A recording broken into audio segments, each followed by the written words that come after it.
إن الحمد لله نحمده ونصلي على رسوله الكريم أما بعد أعوذ بالله السميع العليم من الشيطان الرجيم بسم الله الرحمن الرحيم إن الذين يؤذون الله ورسوله لعنهم الله في الدنيا والآخرة وأعد لهم عذابا مهينا۔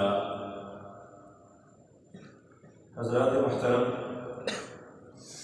دنیا میں سب سے اچھا اور بھلا کام یہ ہے کہ انسان اپنے محسن کے احسان کو یاد رکھے اور اس نے جو احسانات کیے ہیں اس کا شکر ادا کرے۔ اس کائنات کے اندر سب سے زیادہ احسانات مخلوق پر اللہ کی ذات کے ہیں، اور اللہ کی ذات کے بعد انسانوں کے اوپر سب سے زیادہ احسان انبیاء کے ہیں، اور انبیاء کے اندر بھی رسول اللہ صلی اللہ علیہ وسلم کے احسانات سب سے زیادہ ہیں۔ جس طرح محسن کا شکریہ ادا کرنا اور اس کے احسان پہ اس کے لیے اچھے جذبات رکھنا یہ مستحسن عمل ہے، اسی طرح اللہ یا اس کے رسول کو اذیت دینا یہ دنیا کا سب سے بدترین جرم ہے۔ جس اللہ نے پیدا کیا ہے، جس اللہ کا رزق دیا ہوا کھا رہے ہیں، جس کی زمین پہ رہ رہے ہیں، جس کی وجہ سے ہماری زندگی قائم ہے، ہم اسی کو اپنے طرز عمل کے ساتھ تکلیف اور اذیت دیں، اس سے بڑا جرم کیا ہو سکتا ہے؟ اور پھر دوسرے رسول اللہ صلی اللہ علیہ وسلم جن کی وجہ سے ہمیں ہدایت ملی ہے، آپ کی دعوت، آپ کی تکلیفیں اور زندگی بھر مشقتیں اٹھانے کے بعد آپ نے امت کو ہدایت کا رستہ دکھایا۔ تو اللہ کی ذات کے بعد آپ کے احسانات ہیں، اور بہترین انسان وہ ہے جو رسول اللہ کے احسانات کا بدلہ اس طریقے سے ادا کرتا ہے جو اللہ نے کہا ہے۔ وہ کیا ہے؟ ان اللہ وملائکتہ یصلون علی النبی یا ایھا الذین آمنوا صلوا علیہ وسلموا تسلیما، کہ اللہ اور اس کے فرشتے درود بھیجتے ہیں رسول اللہ صلی اللہ علیہ وسلم پر۔ اہل ایمان تم بھی رسول اللہ پہ درود بھیجو۔ اب اس کے برعکس ایک شخص اتنا بد نصیب بن جائے کہ وہ بجائے کوئی فائدہ دینے کے، بجائے آپ کی خوشی کا سامان کرنے کے، آپ کو تکلیف اور اذیت دے، اس سے بڑا بد نصیبی کیا ہو سکتی ہے؟ اب سوال یہ پیدا ہوتا ہے کہ اللہ کو کیسے انسان اذیت دے سکتا ہے جبکہ وہ مالک اور خالق ہے، اس کے پاس ساری قوتیں۔ تو میرے عزیز بھائیوں، قرآن عزیز ہمیں یہ بتاتا ہے کہ اللہ کو سب سے زیادہ تکلیف اس وقت ہوتی ہے جب ابن آدم اس کے ساتھ کسی کو شریک بناتا ہے۔ اللہ رب العزت کی صفت یہ ہے، سورۃ اخلاص کے اندر اللہ نے فرمایا قل هو اللہ احد، کہہ دو اللہ ایک ہے، اللہ الصمد، اللہ بے نیاز ہے، اسے کسی کی نیاز نہیں، نہ محبت میں نہ نفرت میں۔ ہر بندہ اس کے سامنے عاجز ہے، اس کا نیاز مند ہے، اس کے بغیر ہمارا کوئی گزارا نہیں ہے، لیکن ہم سب بگڑ جائیں اس کا پھر بھی ہمارے بغیر گزارا ہے۔ اللہ الصمد، اللہ بے نیاز ہے، لم یلد، اس نے کسی کو نہیں جنا، ولم یولد، اسے بھی کسی نے نہیں جنا۔ نہ اللہ کسی کا ماں باپ ہے، نہ اللہ کا کوئی ماں باپ ہے۔ وَلَمْ يَكُنْ لَهُ كُفُوًا أَحَدٌ، اور اس کی برابری کرنے والا کوئی نہیں ہے۔ اب آپ اندازہ فرمائیں، یہود نے یہ کہا وَقَالَتِ الْيَهُودُ عُزَيْرٌ ابْنُ اللَّهِ، یہود نے کہا عزیر اللہ کے بیٹے، عیسائیوں نے کہا مسیح ابن اللہ، مسیح اللہ کے بیٹے ہیں، اور مسلمانوں نے کہا رسول اللہ کو نور من نور اللہ، یہ اللہ کے نور میں سے نکلے ہیں۔ کیا فرق ہوا؟ یہ وہ چیزیں ہیں جو اللہ کو گالی کے مترادف ہے، کہ جس طرح انسان کو کسی کو گالی، گندی اور غلیظ گالی نکالتا ہے، یہ بدبخت انسان اللہ کو گالی نکالتا ہے جو اللہ کے متعلق یہ کہتا ہے کہ اللہ نے اولاد پکڑی۔ اور اسی طرح مشرکین مکہ فرشتوں کو کہتے تھے کہ اللہ کی بیٹیاں ہیں۔ اللہ کہتے ہیں اپنے لیے بیٹے پسند کرتے ہو تو میرے لیے بیٹیاں، اگر میں نے اولاد پکڑنی ہوتی تو میرے لیے کیا پرابلم ہے کہ میں بیٹے نہ لے لیتا؟ اور دوسرا یہ کہ اس کا ہمسر برابری کرنے والا کوئی نہیں ہے، اور ہم معراج کی حدیث میں رسول اللہ کو عرش پہ سے بٹھا دیتے ہیں جا کے۔ الحیاذ باللہ، اس سے بڑا جرم کیا ہو سکتا ہے جو مولوی قرآن سامنے رکھ کے اور اللہ کے گھر میں بیٹھ کے اتنا بڑا جھوٹ بولتا ہے؟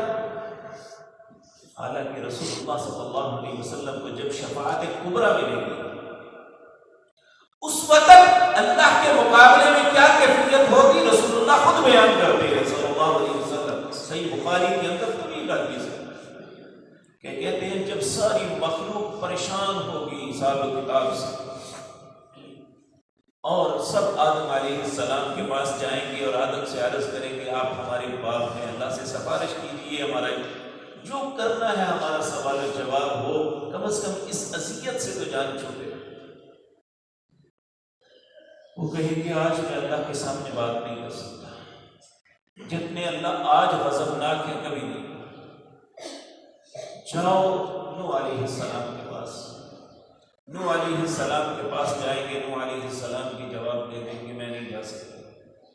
اللہ حاضر القیاس انبیاء کے پاس، پھر ابراہیم کے پاس، موسیٰ عیسیٰ کے پاس، سب کے پاس جائیں گے، کوئی نہیں ایگری ہوگا کہ میں اللہ کے سامنے بات بھی کروں جا رہا ہوں۔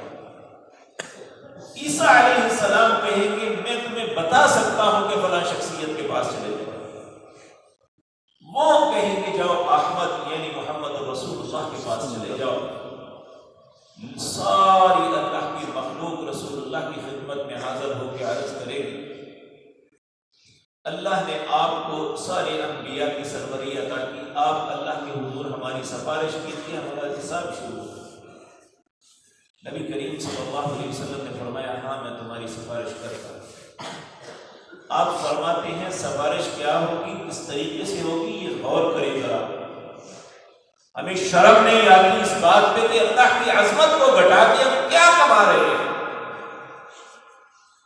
حالانکہ اللہ کی عظمت نہیں گھٹتی، ہماری زبان سے گندی اور غلیظ بات نکلتی ہے۔ کبرت کلمۃ تخرج من افواہہم ان یقولون الا کذبا، جھوٹ کے علاوہ کچھ نہیں۔ آپ فرماتے ہیں میں سیدھا اللہ کے عرش کے نیچے جاؤں گا اور جا کے سجدے میں پڑ جاؤں گا۔ 7 دن اور 7 راتیں سجدے میں پڑا رہوں گا، اور آج مجھے وہ کلمات نہیں آتے جو اللہ میرے دل میں القاء کریں گے، میں اس وقت اللہ کی تعریف میں وہ کلمات کہوں گا۔ جب 7 دن اور 7 راتیں گزر جائیں گی پھر اللہ کہیں گے ارفع راسک یا محمد صلی اللہ علیہ وسلم، اے محمد صلی اللہ علیہ وسلم اپنا سر اٹھائیے، بات کیجیے، آپ کی بات کو سنا جائے گا۔ اللہ اتنے عظیم ہے، اس کائنات کے سب سے عظیم انسان 7 دن 7 راتیں سجدے میں گر کے اللہ کی منتیں کرتے رہیں گے، پھر اللہ ان کی بات سنے گا اور ہم اللہ کے عرش پہ ان کے ساتھ بٹھا رہے ہیں۔ اس سے بڑی گالی کیا ہو سکتی ہے؟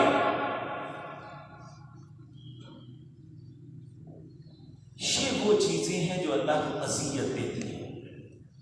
نبی کریم صلی اللہ علیہ وسلم نے فرمایا اللہ نے مجھے یہ بات بتائی کہ ابن آدم مجھے گالی دیتا ہے، اور فرمایا گالی دیتا ہے کیسے؟ اللہ نے فرمایا یہ زمانے کو برا کہتا ہے، حالانکہ دن اور رات کو میں نے بنایا، دن کو رات اور رات کو دن پہ چڑھانے والا میں ہوں، یاد رکھیں زمانہ ایک جیسا ہی ہے، ہم اچھے یا برے ہو گئے، ہمارا کردار غلط ہوتا ہے، ہم اپنی ذات کو برا سمجھنے کے بجائے، اپنی اصلاح کرنے کے بجائے زمانے کو کہتے ہیں زمانہ بڑا بڑھا گیا۔ زمانہ برا نہیں ہے، زمانہ اللہ کا ہے، یہ اللہ کو گالی دینے کے مطابق ہے۔ یہ کہنا کہ اللہ سے فلاں چیز نکلی ہے یا اللہ نے فلاں کو پیدا کیا ہے، بلکہ یہود نے تو یہاں تک کمینگی کی، کہنے لگے ید اللہ مغلولہ۔ جب اللہ نے صدقات کو کہا کہ ان تقرض اللہ قرضا حسنا، اللہ کو قرض دو، تو کہتے ہیں اللہ کے ہاتھ تو بندھے ہوئے ہیں۔ یہ وہ چیزیں ہیں جو اللہ کو عزیز، اللہ کے ساتھ شرک کرنا یہ اللہ کو تکلیف دینے کے مترادف ہے، اور جو اللہ کو تکلیف دے گا دنیا اور آخرت پہ اللہ کی لعنت ہے ایسے شخص پہ، اور وہ ہمیشہ برے بدترین عذاب میں مبتلا ہوگا۔ اور اسی طرح رسول اللہ کو تکلیف دینی، رسول اللہ کو تکلیف دینی ایک تو وہ ہے جو کفار دیتے ہیں، یعنی آپ کی زندگی میں آپ ایک دنیا کے سب سے عقل مند دانا انسان تھے، کہتے تھے مجنون ہے، کوئی کہتا تھا شاعر ہے، آپ نے کبھی شعر نہیں کہا، کہتے کاہن ہے، آپ نے کاہن کو اس کی کمائی کو کنجری کی کمائی کے برابر کہا ہے۔ ایک پیشہ کرنے والی عورت اور ایک نجومی کاہن جو ہے یہ دونوں برابر ہیں، وہ اپنی عزت کو لٹاتا ہے، یہ جھوٹ کے ساتھ کمائی کرتا ہے، ان دونوں کی کمائی حرام ہے، اور نعوذ باللہ یہ رسول اللہ کو کاہن کہتے تھے۔ کتنی اذیت ناک بات ہوگی۔ اور اسی طرح کچھ منافقین رسول اللہ کی زوجہ محترمہ سیدہ عائشہ پہ بہتان لگایا۔ آپ سوچ سکتے ہیں کہ پاک باز انسان کے اوپر کیا گزرتی ہوگی جب ان پہ یہ بہتان لگا ہوگا، اور اللہ نے آسمان سے قرآن اتار کے سیدہ عائشہ کی بریت کا اظہار کیا، لیکن آج بھی ایسے بدبخت سیاہ چہرے سیاہ دلوں والے لوگ موجود ہیں جو انہی کتوں کی طرح بھونکتے ہیں جس طرح وہ بھونکتے تھے۔ آج بھی یہ ہماری ماؤں کے اوپر اسی طرح بکواس اور تبرہ کرتے ہیں، اور ان کے ایمان کا حصہ ہے تبرہ کرنا، العیاذ باللہ۔ اور یاد رکھیں جس طرح اللہ کو ایذا دینے کی بدترین جرم ہے اور انسان دنیا اور آخرت میں ملعون ہے، اسی طرح رسول اللہ کو تکلیف دینے والا انسان بھی دنیا اور آخرت میں ملعون ہے، اس پہ اللہ کی لعنت ہے، اس پہ ساری مخلوق کی لعنت پڑتی ہے جو رسول اللہ کو ایذا دیتا ہے۔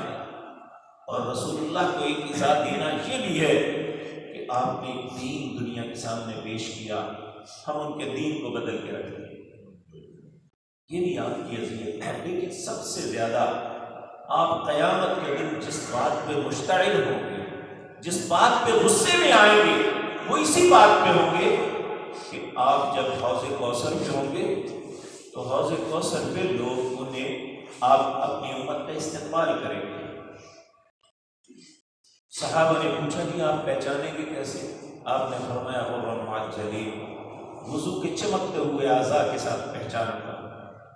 تو نبی صلی اللہ علیہ وسلم نے فرمایا بہت بڑا گروہ آئے گا، میں ان کے استقبال کے لیے آگے بڑھوں گا، تو میری اور ان کے درمیان ایک دیوار حائل کر دی جائے گی، میں اللہ سے عرض کروں گا یا رب امتی، اے اللہ میری امت، اے اللہ میری امت، تو اللہ کی طرف سے پیغام ملے گا اے محمد صلی اللہ علیہ وسلم، یہ وہ لوگ ہیں جنہوں نے آپ کے بعد آپ کے دین کو بدل دیا۔ آپ غصے میں آ جائیں گے، کہیں گے سحقاً سحقاً، انہیں دور کر دو مجھ سے، دور کر دو مجھ سے، جنہوں نے میرے بعد میرے دین کو بدل دیا۔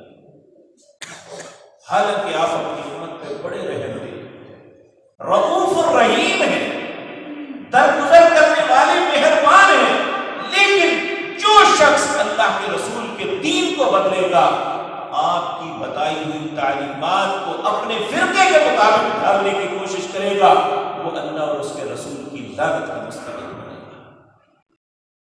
حالانکہ ہم سب کو اپنے آپ کو اللہ اور اس کے رسول کے حکموں کے مطابق ڈھالنا چاہیے۔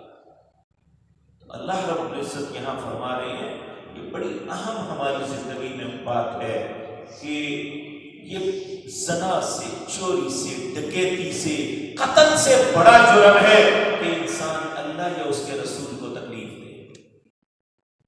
ان الذین یؤذون اللہ، بے شک وہ لوگ جو ایذا دیتے ہیں اللہ کو یا اس کے رسول صلی اللہ علیہ وسلم کو، لعنہم اللہ، ان پہ اللہ کی لعنت ہے، فی الدنیا، دنیا میں بھی، والآخرۃ، اور آخرت میں بھی، وَأَعَدَّ لَهُمْ عَذَابًا مُهِينًا، ان کے لیے بڑا دردناک عذاب اللہ نے تیار کیا ہے۔ اے اللہ ہمیں معاف فرما، آمین۔ اللہ ایسے کاموں سے محفوظ فرمانا جو تیرے یا تیرے رسول کی اذیت کا سبب بنے۔ اے اللہ ہمیں اپنے اور اپنے نبی کی فرما برداری میں زندہ رکھنا اور اسی پہ موت نصیب فرمانا۔ اقول